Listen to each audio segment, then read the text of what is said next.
Kape tayo mga katropa at kasama ko si Gaylord tsaka si Benji. Ayan, magandang anong oras ba? Magandang tanghali sa inyo dito sa amin. Anyway, kung saan part naman kayo nanonood, pinapanood to, mabuhay po tayong lahat. Meron po tayong bisita at galing Toronto pre, no? Toronto, Brampton? No, saan? Toronto lang. As in Scarborough. Magandang araw sa inyo mga kababayan. Kaibigan pala ni Gaylord, binisita ka, di ba?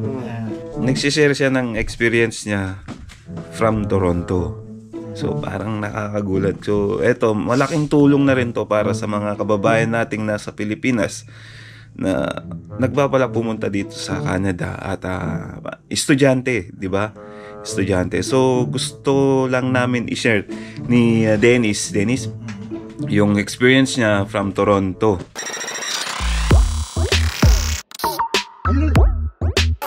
Tanong natin, Prekta, ano yung buhay mo bago ka nag-Canada? Ano pala ako, Puerto Princesa, Palawan. Yan. Siyempre, number one income is tourism. Yan, sa tourism field tayo. Masaya ang buhay. Maayos talaga. Siyempre, kanya lang dahil nagkapamilya tayo and then nagkaroon din tayo ng dream para sa future nila. Sabi nga nila, Canadian dream. Diba alam yan? Canadian dream. Oo. Di nasa government ka nun. Government and freelancer. Parang ganoon, both sides. Oo. So, maganda. Pero kung income, oo naman. Kasi lahat talaga ng tourism, okay naman talaga. 5 digits, di ba? Sweldo dun. Hindi naman. Depende. Seasonal. Pero okay na rin. Okay. Paano kayo nag-apply? I mean, as student? May nakilala akong tao na nag-encourage sa akin na mag-student nga. Ngayon, syempre, dahil wala pa tayong alam sa mga ganung bagay. So, nag-research tayo kung ano ba mas the best. Pag nag-international student ka, dalawa mapupuntahan mo. Private school, wala kang extension or PGWP na tinatawag. Kung ikaw naman ay government school, meron kang PGWP. So, pumunta ako doon sa mas safe kasi yung may PGWP kasi after graduation mo, meron kang working visa and para may time ka para maghanap ng employer na mag-hire sa'yo. Big mo sabihin, yung in-apply mo na yun, hindi pare-parehas ng lahat ng estudyante dito? Hindi, magkakaiba talaga. So, ibig sabihin, merong mga estudyante na pag natapos sila mag-aral, uwi talaga sila? Actually, or pwede silang maghanap ng sponsor nila? Para sa akin, it's a matter of faith at saka diskarte. Yun talaga. Pero, mahirap kumapit sa swerte, ika nga. Kasi may kakilala ko na it's a private school, tapos ang pinaka-course ng mga karamihang Pilipino doon ay PSW. Ang PSW is personal support worker, which is term for caregiver. Yan. Itong school na to is a private. So, after graduation, wala ka na. Wala ka ng PGWP. It means wala ka ng status. Ngayon, ang ginagawa nila, online class lang. So, habang nagkaklase, naghahanap na rin sila ng employer. Pero hindi lahat sinuswerte niyan. Marami akong kakilala na after ng school nila is naging tourist hanggang ngayon. Blanco, hopeless. Kung anong pathway talaga nila dito sa Canada. Grabe naman yung nangyari sa kanila pagka ganun. Di pag nag-tourist sila, wala na, di uwi yung iba. Kasi maraming mga loko-loko rin na agency or nag-vlog especially. Pero ayaw kong i-ano sila. Na pag sabi nila na pumunta kayo ng swerte ako dahil nag-tourist lang ako rito. Tapos naging PR na. Nagkaroon ng LMIA. Pero again, it's a matter of luck. Kasi siguro itong taong to ay may kamag-anak or kaibigan na nagre-refer sila. Sa totoo lang, may experience ako na pumunta ako sa isang agency, Filipino agency, na halos Filipino tourist na andon na nagbabaka sakali. So, ibig mo sabihin, out of 10 na Pilipino na nagbabaka sakali, 5 makukuha. Siguro i-30 mo, baka isa o dalawa lang. So, grabe. Hirap nun. Iba-ibang kapalaran, pero most of the kababayan natin na nakikita ko, ang hirap talaga. Biruin mo, ako nga mismo na meron akong working permit, ang hirap-hirap na. How much more sila? Graduate ka na, di ba? Anong graduate mo dito? Culinary skills. Culinary skills. So, kailan ka dumating dito sa Canada? December 2022, Pasko 25. Nung dumating ka dito sa Canada as a student, expectation versus reality. Siyempre, excited mo, di ba? Kumbaga, Pasko yun, may snow. Oo. Siyempre, landing na, sabi, pasok na sa terminal. Tingin-tingin ako na ganyan. Tinanong ko sa ako, Mama, check mo ngayon yung ticket natin. Canada ba tayo? Nasa India. Ba't puro Bombay yung mga nandito? Sabi yun nga, kita namin, may mga flag din nga na naman ng Canada ng ganyan. Okay, sige. Sabi, sinundo na ako kami ng pinsan ko na ganyan. Sabi, yun nga. After na ang start namin ay sa January 9. Introduction na, parang ganyan na. Para makita mo yung school or ganyan. Orientation. 95% mga Indian ang mga nandoon. Nag-boom ang student pathway talaga, which is, alam mo naman natin, ang maraming populasyon talaga is sila. Meron Pinoy, pero yung mga local na Canadians talaga, napakababa. Bibihira mo makita. Halos lahat sila. Paano naman ang aaral? Dahil kasama ko yung wife ko nun. So, syempre kasama ko, may nakita kaming Pilipina. Syempre, mas prefer namin na Pilipino rin yung landlord namin para at least madali kausap. So, yun, siguro 2 bus away ang Centennial, pero although malapit pa rin. So, awan ng Diyos na survive talaga. Siyempre, ikaw yung estudyante, tapos yung asawa mo nagtatrabaho. Paano pwede mo bang i-share? Swerte ko lang talaga namin mag-asawa. Nung time nang na-approve kami, is nandun kami sa length ng in-approve ni IRCC na mag full-time among student to fill in the shortage of employment. Baga 40 hours a week, di ba? 40 hours a week, off campus. Pwede kaming magtrabaho doon na pero still, ang swerte pa rin talaga. Siguro sa 9 subjects ko noon, siguro 3 or 4 lang ang campus class, and then the rest is online. Oo, kaya talagang medyo rin ako. Plus factor na si Mrs. ay nagtatrabaho rin, doon namin na-survive. Liwanagin natin, Priya. Noon yan. Hindi na ngayon ganyan. Hindi na, kasi yun nga, dahil maraming pasaway na student, hindi ko nababanggitin yung lahi. May mga Pilipino rin na gano'n nga. At saka, in-expect nila na Canada, pagdating doon, easy money. Buhay, easy money, ang dali lang. Kami nga mag-asawa, 2 na kami nagtatrabaho. Ang hirap pa rin. Lalo na yung mga solo. So, may mga solo student din doon? Ang dami, marami. Bagong rules na hindi na sila pwedeng magtrabaho ng 40 hours, nahirapan na sila ngayon, di ba? Starting April ng katapusan is kinat na yung 40 hours per week. So, ibinalik sila ng 20 hours per week. Grabe. Ilan na lang yan. Nga pala, recorded din ba yung mga online nyo na schooling? Oo naman. So, pwede nyong panoorin yan after ng trabaho? After trabaho, tapos, actually, minsan, nag-online ako, nasa biyahe. Kailangan pa talaga magdala ng malaking pera from Pilipinas papunta rito? Actually, iyan ang susi talaga. Let's say, dadala ka rito ng let's say, sabi na 800,000, may baong ka. Diba? 10,000, sabi natin 20,000 US CAD yun. Pero, wala kang buffer sa pambayad sa eskwela. Pagdating mo, kaltas na kagad ang kalahati nun. Tuition pa lang. 10,000. Ibabayad ka pa ng upa mo. Naging problema ngayon dun. Akala nila, ang dali lang rin makahanap ng trabaho especially Toronto. Mahirap din talaga. Lalo na, ang dami ko nakikita na nauubusan na ng pera. Tapos, 3 months, 4 months na, wala pa rin trabaho. Yun ang mahirap. Pero, again, nasa kapalaran ng tao talaga yan. Magkano upa sa bahay? I mean, yun na. Family of ilan ba kayo? Hindi, actually, mag-asawa pa lang kami. So, pwede 1 kwarto lang yun, di ba? Nag-range talaga ang upa dyan sa Toronto, lalo na every year talaga nag-ataas sila. Mabait lang, shoutout dun sa landlady ko, sana mapuntad mo to. Share mo para... Si Lily Catajo yan. From 1,000 kami, ginawa kami ng 800 lang. Pero, bibihira yung ganyan. Makikita mo talaga nag-range ng upa doon sa kung solo occupant ka, sabi natin 600 to 800. Depende sa lokasyon, depende sa ganda ng facility or Yan. Kung meron naman tinatawag na parang sharing, 500. 500. Katulad nito. Nasa basement kami.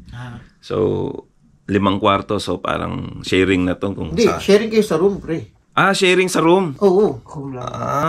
Room lang. Hindi walang privacy. Wala talaga. Mga ilan ang nasa isang kwarto? So, doon sa amin, parang dalawa lang inaalaw ng ano. Bihira yung ganun. So, ayun, yung mga sitwasyon ganun, mga katropa. Sabi ko nga, experience to ni Dennis. Hindi lahat ng mga nasa estudyante, ganito yung experience. Siguro may mas mahal pa, di ba? Oo. Kasi sabi nga niya, depende yan sa sitwasyon, lokasyon din, di ba? Lokasyon din. At saka doon sa mga may-ari din ng bahay na papaupahan. Ano na yung status mo ngayon? Under PGWP ako ngayon. Ang PGWP is Postgraduate Working Permit. So ito ang privilege namin dati na inaalaw ng government na after mo graduation, meron ka certain time para at least ma-allow ka ng visa para makapaghanap ng trabaho legally. And then yan, whole Canada yan. Kumbaga, ito ang privilege namin para makahanap ng employer. Which is, ang problema, lalo na sa mga darating na nag-i-inspire na pumunta dito ng Canada, wala nang ganun ngayon. Pero try to review the update ng IRCC kasi nagbabago-bago kasi. They're always changing the rules. Yun ang mahirap ngayon sa sa mga estudyante ng dahil hinihigpitan na nilang yun. Pero make sure muna na and plan everything ahead and then mag-ready kung anong mga kailangan para hindi mahirapan. Huwag pa bigla-bigla. Bigla na lang maglalabas si IRCC. Okay, this coming 2024 is ganito, we don't allow anymore this, and kailangan ang i-allow na lang ng SOWP or Spouse Open Work Permit is only mga mag-aaral ng doctoral o masteral. Yung mga masteral, ganun. Yan. Yan yung bago ngayon sa sa... Bago umalis, doon sa iniba na naman nila, hindi sila nakatiis. Ginawa nilang end of, ng May. So, ibig sabihin, may ganyan talagang pabago-bago talaga na biglaan. Pero, yan, pinag-aralan din nila sa loob, syempre. Pinag-aralan din nila. Karamihan daw talaga doon ng populasyon is Indiano. Which is true, pre. Totoo naman talaga, totoo naman. Andun talaga sila. Whether we like it or not, or hindi na, na naman na katotohanan Kasi, syempre, from the fact na sila ang largest population ngayon sa buong mundo, di ba? Para sa akin, nasa 90%. Tingnan mo sasakay ka ng bus, halos lahat sila. Pero syempre, hindi naman ako nakakapunta sa bawat niyan. Pero, kada labas mo ng bahay, kada punta mo ng bus, kada punta mo ng mall, kada punta mo ng mga tindahan, mga kapihan, mga fast food, sila ang laman. Pero sa Jollibee, kasi Pilipinas talaga Jollibee. Especially Brampton. Yan, talagang kanila na yan. Dito karamihan din dito, Pinoy. Pero hindi kami ganun kalahat. Tawag dito, sabi ng kababayan natin na sa Brampton. Yun nga, yung kapitbahay nila, puro Indiano yung nandun. Nag-uwian na daw. Kasi nga, yun nga, pahirapan ng pag-apply ng PR. So, parang natapos na yung kanilang student, hindi na siguro sila makahanap ng trabaho, hindi na makasurvive, so umuwi na lang. Kaya yun, mga katropa, hindi ko naman dinidiscourage, hindi namin dinidiscourage, pero yun ang totoong nangyayari ngayon dito. So kahit gaano mang kating kapurso ang mag-Canada Dream, kung ganitong pathway ang susuungin natin, medyo pahirapan sa ngayon. Kung ako nga lang, kung may nakita rin akong vlog na kagaya sa'yo ngayon na nag-warning para huwag ka muna punta rito sa Ontario. Malamang hindi ako pupunta ng Ontario Kasi may nagsabi sa akin na huwag mag-discourage. Hindi naman ako sa nag-discourage, pero reality lang ang sinasabi natin. Katulad ni kabayan natin, ang experience niya galing sa Toronto, ba't siya nandito? Bakit nga pala, pre? Sabihin natin. Yung pa rin, babalik tayo. Ang hirap talaga ma-PR sa Ontario, sobra. Yun nga, again, it's a matter of faith and kapalaran. May mga kaibigan naman din ako doon na na-PPR na. Kanya lang, syempre, iba yung pathway nila sa pathway ko. Diba? Sa tingin mo, may chance ka na ma-PR dito kaya? Oo, kasi una-una, less competition. Yung traditional na nangyayari sa Ontario ay hindi ko so far nakikita rito. Like yung mga sa mga LMIA or Lamia na tinatawag natin, alos lahat ng tao doon is nagkukumahog para makakuha ng LMIA. Sa dami ng estudyante nag-graduate first sem, sa mga dumarating, sa mga hindi tumutuloy sa school. Kumbaga, talagang nasa agawan ng pwesto at saka ng dahil ang dami nga ng populasyon. So yun talaga, hindi lang naman ako ang gumawa nito. Marami ng mga estudyante ng Ontario especially or Toronto na naglalabasan na dahil talagang mataas ang kompetisyon, ika nga. Actually, hindi lang Pilipinong nakita ko dito na galing din sa Toronto sa ibang province. Yung si Adi, yung sa gasoline station. Indiano rin. Parehas kami school, Centennial. Ayun, nagkita kayo dito. Kita kami dito Yun mga Indiano dito, lagi ko silang tinatanong kung saang probinsya sila galing. Yung iba, sinasabi nila galing silang Toronto. Yun, estudyante sila. So parang lumipat sila dito para mag-PR. As a baguhan at dadalhin ng ang pamilya dito sa Canada. Para sa akin, sarili kong case, para hindi na tayo mabash ng iba, sa sarili kong sitwasyon, mahirap para sa akin ang Toronto. Sobra. First, as a father of 3, pamilyado, kahit sa Pilipinas naman mas maganda magpalaki ng bata sa probinsya. Unang-una, safety, culture, cost of living pa rin. Oo, yun ang number 1. Dahil ang taas lang sobra ng cost of living sa Toronto. Nakatanong ko lang, kasi kami, may IELTS kami. So, ang band score namin is around 4. Dapat lahat ng reading, 4 na yun, 4. Sa inyo, si student ba, meron din bang IELTS? Well, nung pagdating ko kasi, iba-ibang niyan, kagaya niyan, pinag-aralan ko kung ano ba ang pinaka-the best at saka kung anong niyan. Kanya lang dahil wala pang lumalabas na mga ganitong information dati. Kumbaga, self-review ka o kung aminado ako, nagkulang pa rin ako sa sa paghahanda ng dapat landed ako dito sa Manitoba noon. Ang target ko, problema by that time, Landed as a student? Student is at least meron ko IELTS 7.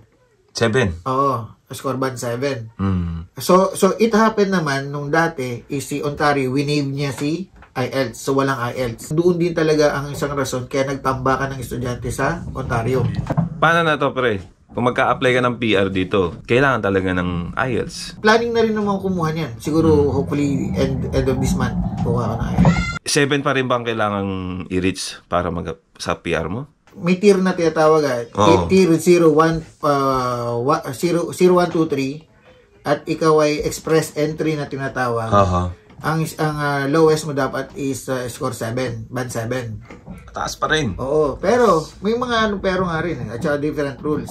Pag ikaw ay nasa agri, ito nasa 4. Pag ikaw naman ay nasa caregiver or nasa child, nasa 5. So ibang Yun din ang paghandaan ng ibang kababayan natin, pag-aralan nila ahead of time kung ano yung pathway or magi-student sila. Ang key talaga ng Canada, nakikita ko para sa akin, skilled talaga. Skilled talaga. Dito sa town kasi namin, maliit na town to, pero punong-puno ng Pilipino, as in sobra. Ilan percent na? 99? 99? Tapos dadagdag ka pa kung sakali? 100 na. 100. Ganun na yung mangyayari. So, ano yung naiisip mong plano ngayon sa susunod, etong mga, pag nandito ka na sa Manitoba? Makahanap ng employer, hopefully. May settle yung pamilya ko, yun lang naman. Kumbaga, lahat naman ito para sa pamilya. Kumbaga, ginagawa natin itong sakripisyo. Especially, and shoutout nga pala, hindi porket nandito ka sa Canada, marami ng pera kagad. Yun, tama. Yun ang lagi kong sinasabi. Puro gastos. Tsaka kailangan mo talaga, huwag ka mamili ng trabaho. Nga pala, ano yung mga naging working experience mo sa Toronto? Ang naging working experience ko doon, number 1 talaga, cleaning job ng building, ng mostly napuntahan ko building, pero ang cleaning doon is office, condo, halos lahat ng mga Pilipino doon na nagsisimula, ang mga pinaka basic na nagiging trabaho is cleaning talaga. Tapos after nun, syempre may makikilala kang Pinoy, i-refer ka sa ganito, sa ganyan. Pero para sa akin yun talagang pinaka number 1 na pwede mong Actually, may mga naging kasama nga ako doon, manager ng bangko. Manager ng bangko, dating sundalo. Kumbaga may mga career sa Pilipinas. Kumbaga, huwag ka lang talaga mamili ng trabaho para lang makasurvive talaga sa especially sa city life ng Toronto. Yun talaga number 1. Nga pala, pre, nasabi mo, may mga matataas na posisyon ang mga kababayan natin sa Pilipinas pumunta dito sa Canada. May mga nakakausap ka ba na nagsisisi?